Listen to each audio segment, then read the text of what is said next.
So here we have the business rules table for this process. I put supplier and organ into the table, and we can see how they intersect. The questions we ask have to be in the context of receiving the organ. Can use different verbs, but that's the context. Okay? So for a single specific supplier, how many organs might we receive from the supplier? Could we receive one? Yeah. Subject matter experts would clearly agree with that. Could we receive several? You bet. Is it possible that we never receive any from a supplier? And let's say that the subject matter expert says, oh yeah, for sure. Okay. Now, never ask your subject matter experts things like, oh really? Because that sounds like you doubt them. Or never ask them why. You've got to ask different questions. So, under what circumstances would it be true that we never get an organ from an accredited supplier? And they might say, well, they might have gone out of business before they had a chance to send us the first one.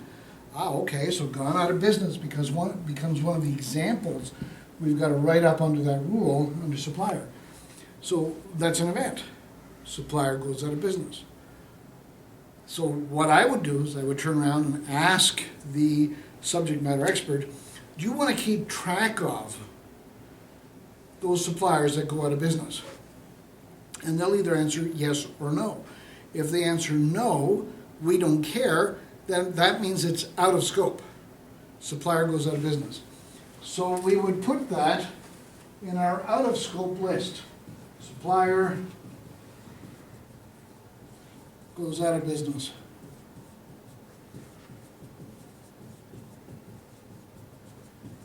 And this becomes our out of scope list.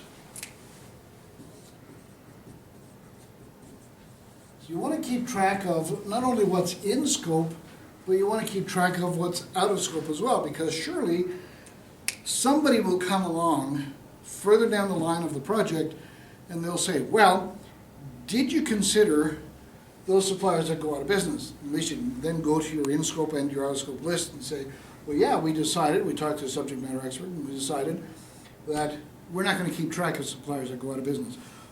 On the other hand, if they say, yes, we want to keep track of those suppliers that go out of business, then we add that event to our parking lot for the project. I'm going to add it here. Supplier goes out of business.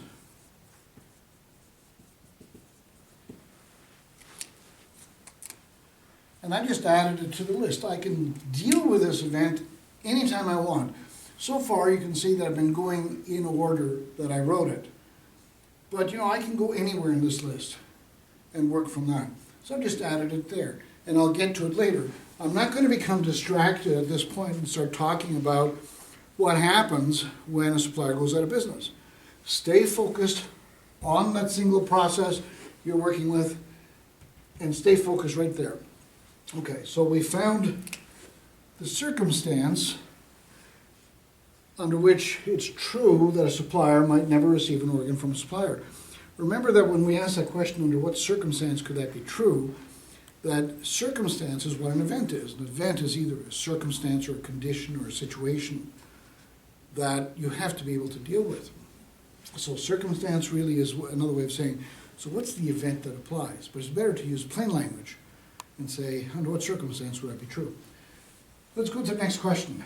For a single specific organ, how many suppliers, for a single specific organ, how many suppliers might it come from? Could it come from one supplier? Yes. That single specific organ can only come from one supplier.